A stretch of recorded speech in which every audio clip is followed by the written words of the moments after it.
नमस्कार, आप देख रहे हैं दर्श न्यूज। मैं हूं आपके साथ रितेश शर्मा।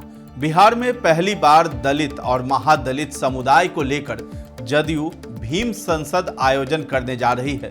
रविवार को पटना के वेटनरी कॉलेज मैदान में हो रहे इस कार्यक्रम में करीब 2 लाख लोगों के जुटने का दावा जदयू की ओर से किया गया है।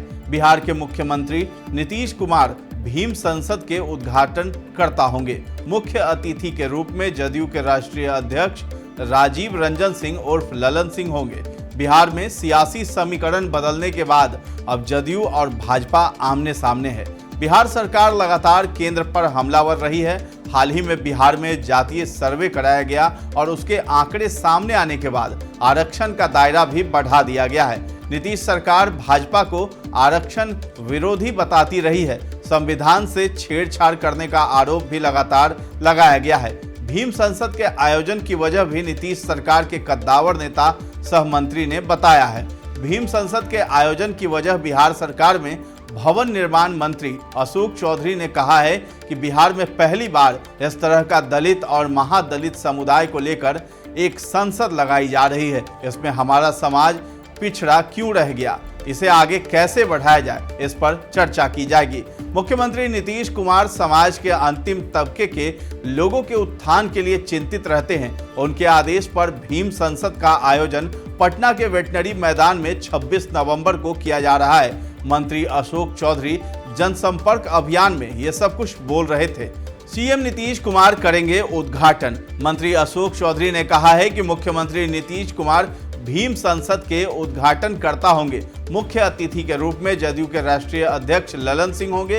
इस दौरान जदयू के प्रदेश उपाध्यक्ष और विधान पार्षद संजय सिंह ने कहा है कि मुख्यमंत्री नीतीश कुमार हर तबके के नेता हैं। वो किसी जाति और धर्म में बंधे हुए नेता नहीं हैं। जदयू के प्रदेश महासचिव ओम प्रकाश सिंह सेतु ने कहा कि इस तरह का आयोजन देश में पहली बार हो रहा है। दलितों का मुद्दा रहेगा हावी। गौरतलब है कि बिहार में जातीय सर्वे के आंकड़े सामने आने के बाद बिहार की सरकारी नौकरियों और दाखिलों में आरक्षण का दायरा 60% से बढ़ाकर 75% कर दिया गया है। सत्ताधारी दल लगातार भाजपा को आरक्षण विरोधी बताती रही है। वहीं संविधान से छेड़छाड़ करने की कोशिश का भी आरोप बीजेपी पर लगाकर हमले किए जाते रहे हैं। सियासी मामलों के जानकार बताते हैं कि भीम संसद के जरिए जदयू सियासी निशाना भी साधने की कोशिश करेगी। इधर मंत्री अशोक चौधरी ने भीम संसद के लिए लोगों को आमंत्रित करने के लिए पाटलिपुत्र संसदीय क्षेत्र के कई इलाकों का दौरा भी किया है। मंत्री अशोक चौधरी ने लोगों से कहा है कि सांप्रदायिक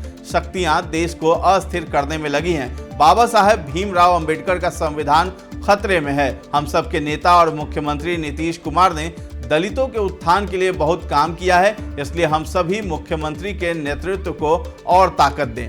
आरक्षण का दायरा बढ़ने के बाद इस रैली को बहुत महत्वपूर्ण माना जा रहा है, क्योंकि जदयू बिहार के करीब 22 दलित वोट बैंक को साधने की कोशिश कर रही है। जदयू इस समारोह के जरिए दलितों को अपने पाले में करने की कोशिश में जुटी है। वहीं बीजेपी ने भीम संसद के बहाने दलितों को गुमराह करने का आरोप लगाया है। जदयू के भीम संसद कार्यक्रम को बिहार बीजेपी के बड़े दलित नेता और मुख्य प्रवक्ता जनक राम ने केवल राजनीति करार दिया। उन्होंने कहा है कि सीएम नीतीश कुमार द्वारा बिहार की 13 करोड़ जनता को शर्मसार करते हुए भीम संसद के नाम पर दलितों, शोषितों, वंचितों को शर्मसार करने का प्रयास किया जा रहा है। बिहार के दलित इनके झांसे में आने वाले नहीं हैं। जनक राम ने आगे कहा कि अब तो मुख्यमंत्री यूपीए के पार्ट बन चुके हैं। यूपीए के शासनकाल में कभी बाबा साहब तो कभी जगजीवन राम को अपमानित किया जाता रहा है। इतना ही नहीं, बड़े भाई के 15 साल के शासनकाल में बड़े बड़े दलितों को बिहार में नरसंहार कर दिया गया।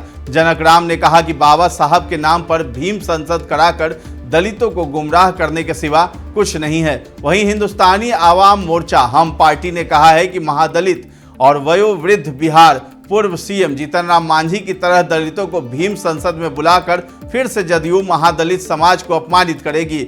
हम के गोपालगंज जिलाध्यक्ष पंकज सिंह राणा ने कहा कि भीम संसद में सिर्फ जदयू के कार्यकर्ता ही शामिल होंगे, किसी भी जिले से दलित परिवार शामिल नहीं होने जा रहा है। बताते चले कि बिहार भाजपा ने हाल के दिनों में सहजानंद सरस्वती की जयंती, यदुवंशी समाज मिलन समारोह कर विभिन्न जाति समाज के वोट बैंकों को अपनी ओर आकर्षित करने की कोशिश की। इस बीच जदयू भी अब भीम संसद का आयोजन कर रही है। कहा जा रहा है कि भाजपा की जाति आधारित आयोजनों के जवाब में जदयू भीम संसद का आयोजन कर रही है।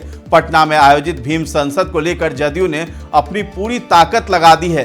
भीम संसद 26 नवंबर को पटना के वेटनरी कॉलेज मैदान में आयोजित की जा रही है। जदयू के भीम संसद के नाम पर शुरू हुई राजनीति से किसको फायदा होगा, ये तो आने वाला लोकसभा चुनाव तय करेगा। लेकिन एक बात तो तय है कि बिहार में जातिगत जनगणना की रिपोर्ट आने के बाद तमाम पार्टियां दलित समाज को अपने पाले में करने की कोशिश में जुट गई है।